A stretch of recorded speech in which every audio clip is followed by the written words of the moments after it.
We're following breaking news this morning on an investigation at Lake Region State College in Devils Lake. College president Doug Darling tells us he placed head women's basketball coach and athletic director Danny Mertens on paid administrative leave October 29th. They're not providing any details about the nature of the situation, only that the leave was initiated pending a review of information brought to the college's attention. The college website says Mertens is in his 5th season as a coach and his 14th year in the school's athletic department. A Cass County judge is giving Fargo Mayor Tim Mahoney the green light to run for re-election.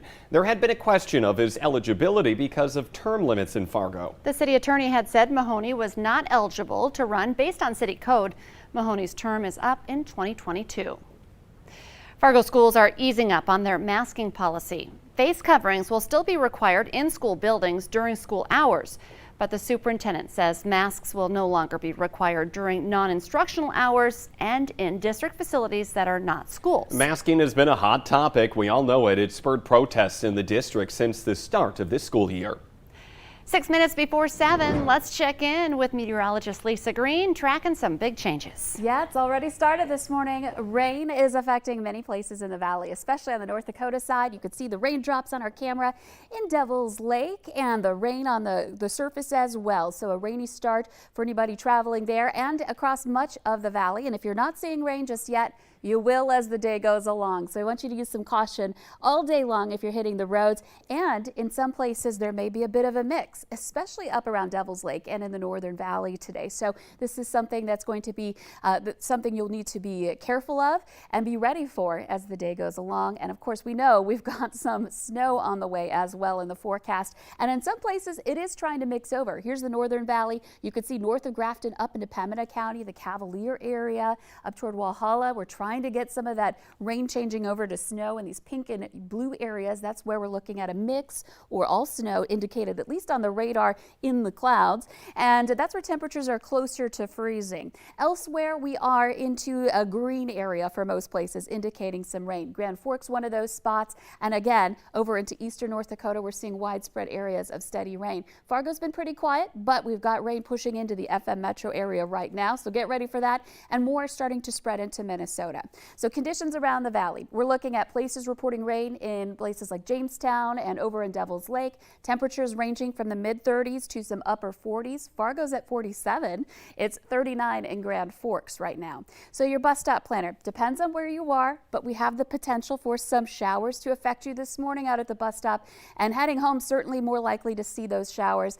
And in some cases, a little mix happening. Later tonight, we may see more of that rain change over to some snow. And that kicks off our first alert weather days into Thursday. We might get in a bit of a break, and then we're seeing that snow push in from the north to south. It may start up already in the morning hours in the north, so keep that in mind, but that will continue pushing south. We'll have some travel impacts as our temperatures drop Thursday night and into Friday, and we'll see some accumulations happening. Friday morning's commute may be pretty tough, especially because it's the first snowy commute of the season. And in the Northern Valley, there is that potential. A couple of us could see more than 6 inches of snow. Southern Valley more in that 1 to 3 inch range. And Saturday, another first alert weather day because we've got a clipper moving through that will bring more accumulating snow possible. So we've got some active days ahead. I'll be right here for you all morning long to check this for you. And of course, you can always check the Valley News Live weather app for the latest. Sounds great. Thank you, Lisa. Live video coverage will be allowed in the trial of a former Brooklyn Center police officer charged in the shooting death of Dante Wright. The judge overseeing that case reversed herself yesterday, citing the pandemic. She ruled in August against recordings or live streaming of Kim Potter's trial, which is supposed to start on November 30th. Under Minnesota court rules, audio and video coverage of a criminal trial is usually barred unless all parties consent, and Potter has not agreed. A coalition of media organizations, including the Associated Press, made a fresh plea last week for reconsideration, citing the right to media and public access. A Fergus Falls man accused of beating an 11-year-old to death is going to trial in January. 56-year-old Reggie Bethel is accused of the beating of a young boy last July. Court documents say Bethel told police the boy had fallen, but doctors say the child's injuries don't match up with that story. Charges have now been filed against a man accused of shooting another man in the head in Red Lake County. Oliver Burhow is charged with felony assault with a dangerous weapon. The 31-year-old victim remains in critical condition. The shooting was reported Monday in Oakley, Minnesota. Motion sensor lights and 7 security cameras weren't enough to stop this thief. Paul Carter says his pickup truck was broken into on Saturday night and the crook got away with $600 worth of hunting gear. It was literally just went into the truck, went in the driver's side door, grabbed the stuff, got out, went on their merry way. The homeowner is now urging everyone to lock up their vehicles. Several garages at an apartment complex are gutted after a car parked nearby caught on fire. The fire happened yesterday at the Villa Apartments in the 200 block of 5th Street in Dilworth. Police say 2 vehicles and at least 3 garages suffered heavy damage. No word yet on the cause or if any illegal activity was involved, but Sheriff Mark Empting says deputies have been dispatched to that area on several occasions, responding to crime in the past. Clients of Glasser Images waiting on their pictures may know more information about that case soon. Jack Glasser will be in court this morning.